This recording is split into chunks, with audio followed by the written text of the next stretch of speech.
Assalamualaikum warahmatullahi wabarakatuh. My name is Viola Zadistiara. Can call me Viola. NIM 855749985.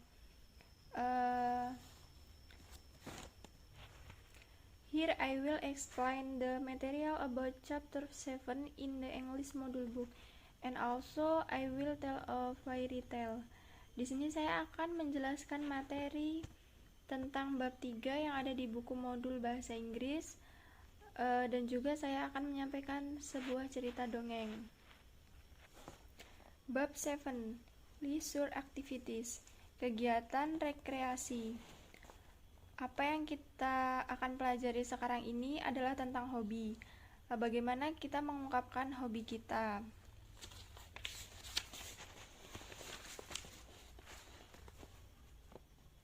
Ini adalah cara bagaimana kita mengatakan hobi kita. Kita bisa mengatakan, my hobby is singing, my hobby is swimming, my hobby is fishing, my hobby is cooking, my hobby is playing chess, my hobby is playing football, serta banyak lagi lainnya yang dapat kita ungkapkan.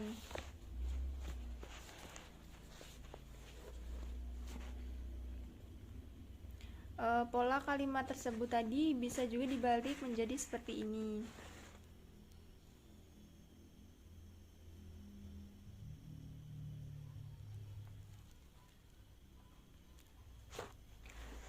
Pada kolom C terdapat kata-kata yang berakhiran ing, seperti singing, swimming, play. Kata-kata ini dalam bahasa Inggris disebut gerund. Gerund adalah kata kerja yang dibuat menjadi kata benda karena tata bahasanya menghendaki demikian. Setelah my hobby is, lalu kata yang mengikutinya harus kata benda. Karena sing itu kata kerja, maka dia harus diberi akhiran ing dan berfungsi sebagai kata benda. Kata sport sudah merupakan kata benda, jadi kita tidak perlu mengatakan sporting, tetapi cukup dengan sport. Next.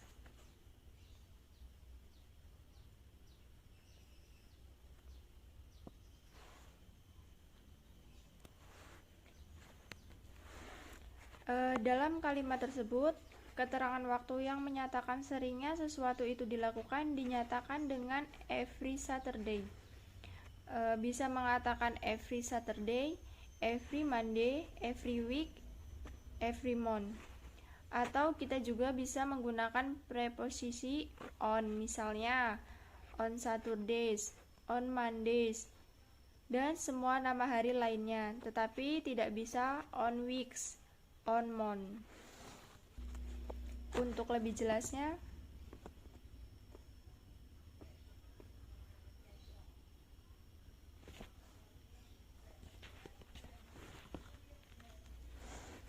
in addition to the adverb of time, there is also an adverb of time which states how often something is done, but in general. Selain keterangan waktu tersebut, ada juga keterangan waktu yang menyatakan seberapa sering sesuatu itu dilakukan, tetapi secara umum. For example,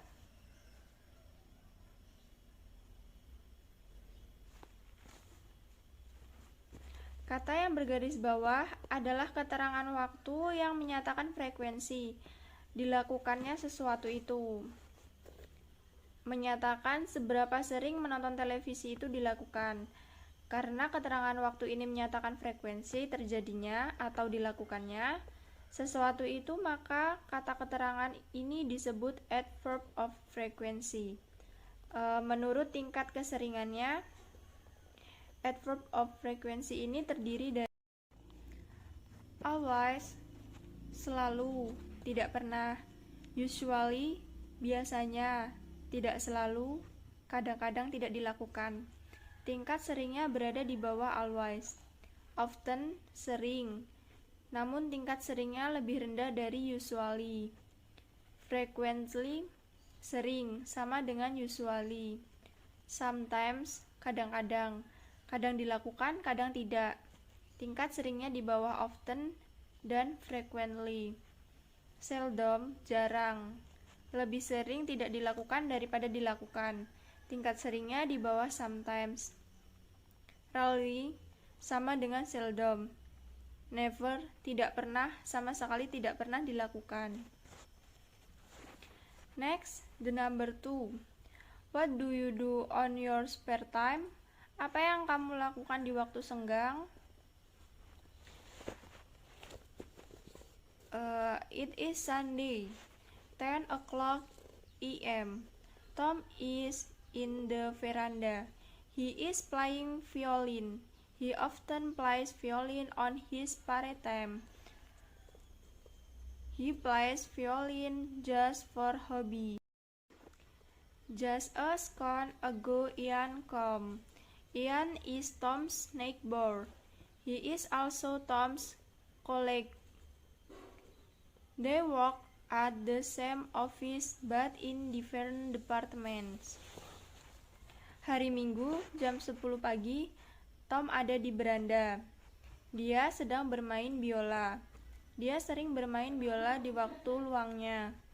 Dia bermain biola hanya untuk hobi. Sesaat yang lalu, Ian datang. Ian adalah tetangga Tom. Dia juga rekan Tom. Mereka bekerja di kantor yang sama tetapi di departemen yang berbeda. It is Sunday, 10 o'clock a.m. AM digunakan untuk menyatakan waktu pagi sampai dengan jam 12 siang. Jadi kalau orang bilang 10 AM, yang dimaksud adalah jam 10 pagi. Kalau orang bilang 10 PM, yang dimaksud adalah jam 10 malam. How to express the activities you do in your spare time? Bagaimana mengungkapkan kegiatan yang dilakukan pada waktu senggang?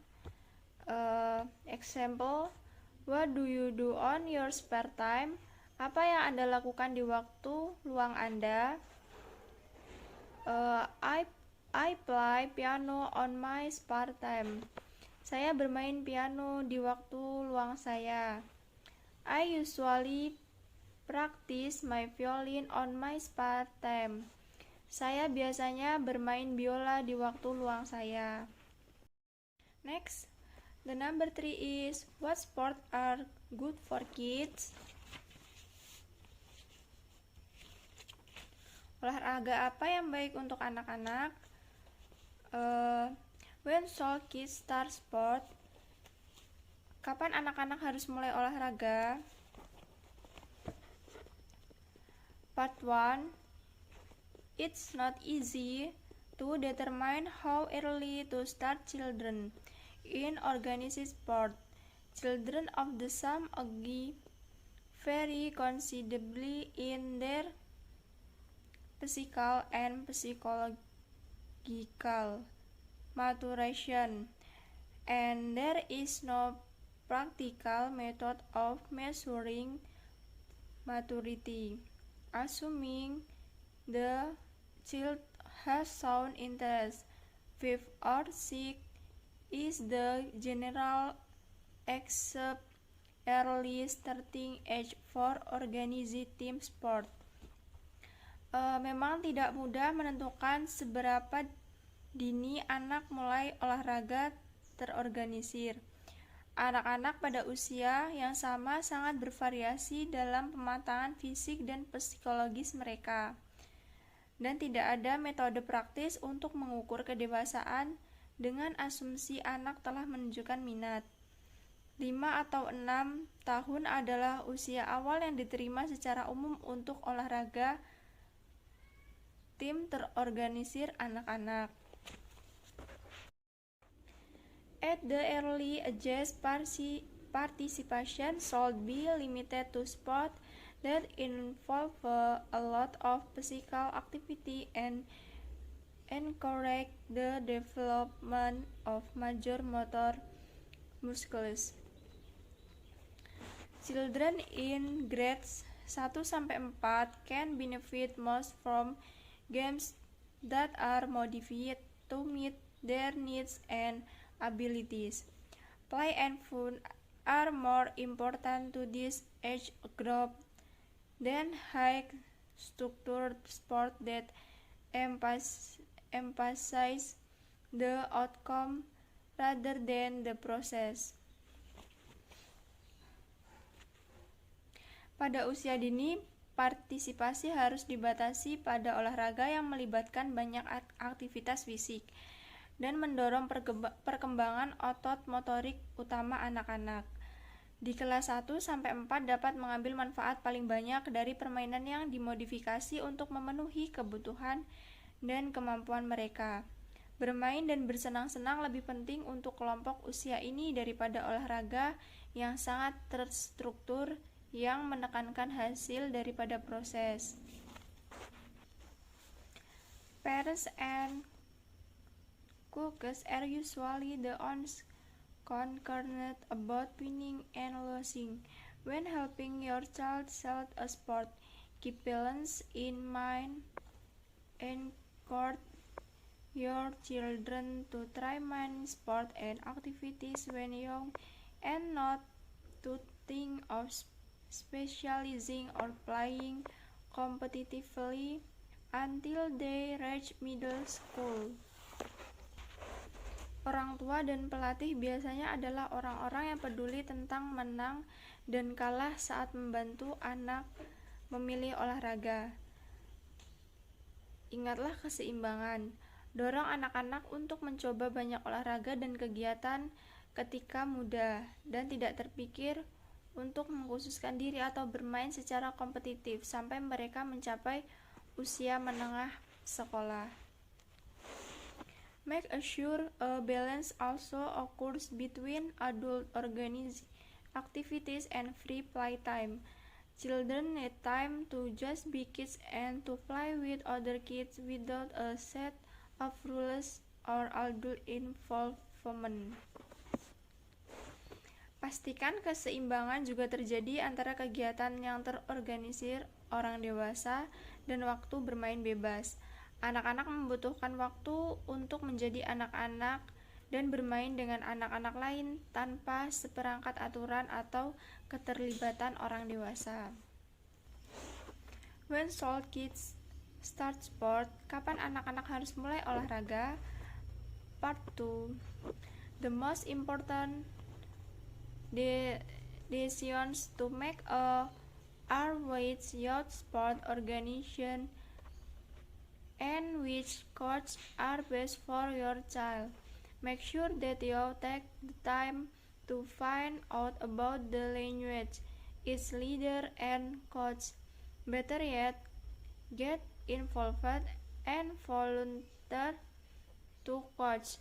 Participating in sport is a healthy way, both physically and socially, for your children to channel their youthful energy in a positive direction.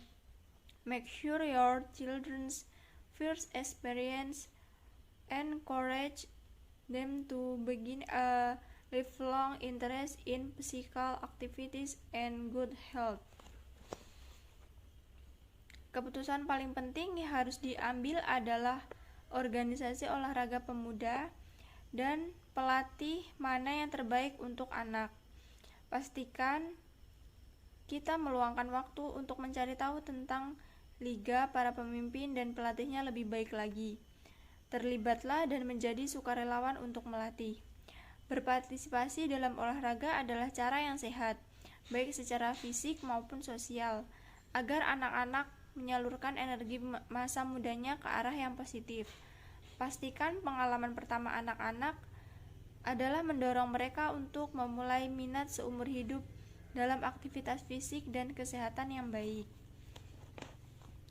There are many other option-based team sport available to a child who wants to participate in sport. Parents should also encourage their children to become involved in individual and lifetime sports such as bowling, golf, swimming, tennis, gymnastics, and martial arts. You can find information about this sport by visiting the facilities or through the yellow pages of the phone book. Ada banyak pilihan lain selain olahraga tim yang bersedia bagi seorang anak yang ingin berpartisipasi dalam olahraga. Orang tua juga harus mendorong anak-anak mereka untuk terlibat dalam olahraga individu dalam hidupnya seperti bowling, golf, renang, tenis, senam, dan seni bela diri.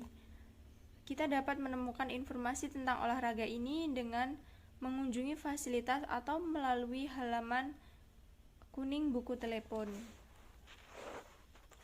Okay, I have finished the material that I have conveyed. Then I will convey fairy tale. The Lake Toba. Danau Toba. A long time ago, there lived a young urban farmer in the northern part of the island of Sumatra. The area is very dry. Sahdan, the young man, lived from farming and fishing. One day, he was fishing a fish so beautiful. The color is golden yellow. So holding the fish turned into a lovely princess, the daughter of a woman who was condemned for violating a ban. He will turn into a kind of creature that fears touch. Therefore, human touches it turns into a princess.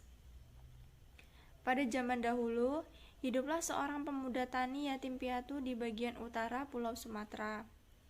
Daerah tersebut sangatlah kering. Syahdan, pemuda itu hidup dari bertani dan memancing ikan. Pada suatu hari, ia memancing seekor ikan yang sangat indah. Warnanya kuning keemasan. Begitu dipegangnya, ikan tersebut berubah menjadi seorang putri jelita. Putri itu adalah wanita yang dikutuk karena melanggar suatu larangan.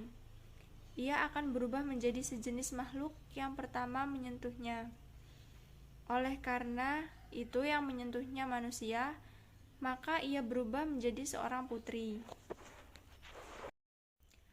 Fascinated by her beauty, the young farmer's daughter asked her to be his wife. The proposal is accepted on condition that the young man would not tell its origin from the farmer's wish. When the tramps agreed, after a year the couple blessed with a boy. He has a bad habit that is never satiated. He ate all the food. Terpesona oleh kecantikannya, maka pemuda tani tersebut meminta sang putri untuk menjadi istrinya. Lamaran tersebut diterima dengan syarat bahwa pemuda itu tidak akan menceritakan asal-usulnya yang berasal dari ikan. Pemuda tani itu menyanggupi syarat tersebut. Setelah setahun, pasangan suami istri tersebut dikaruniai seorang anak laki-laki. Ia mempunyai kebiasaan buruk yaitu tidak pernah kenyang. Ia makan semua makanan yang ada. One day, the boy was eating all the food from their parents. The young man was very upset, saying, "Basic offspring of vice." The statement by itself, your wife, thus unlock the secret of their promise has been violated. Pada suatu hari, anak itu memakan semua makanan dari orang tuanya. Pemuda itu sangat jengkel dengan itu dia berkata, "Dasar anak keturunan ikan." Pernyataan itu dengan sendirinya membuka rahasia dari istrinya. Dengan demikian, janji mereka telah dilanggar. His wife and son disappeared mysteriously. The land of their former footing springs. The water that flows from the spring growing bigger and bigger, and being a vast lake. The lake is now called Lake Toba. Istri dan anaknya menghilang secara gaib. Di tanah bekas pijakan mereka menyemburlah air mata air. Air yang mengalir dari mata air tersebut makin lama makin besar dan menjadi sebuah danau yang sangat luas. Danau itu kini bernama Danau Toba. Well, until here freeze my video this time. If there is a wrong word in my convey, I apologize. I end. Wassalamualaikum warahmatullahi wabarakatuh.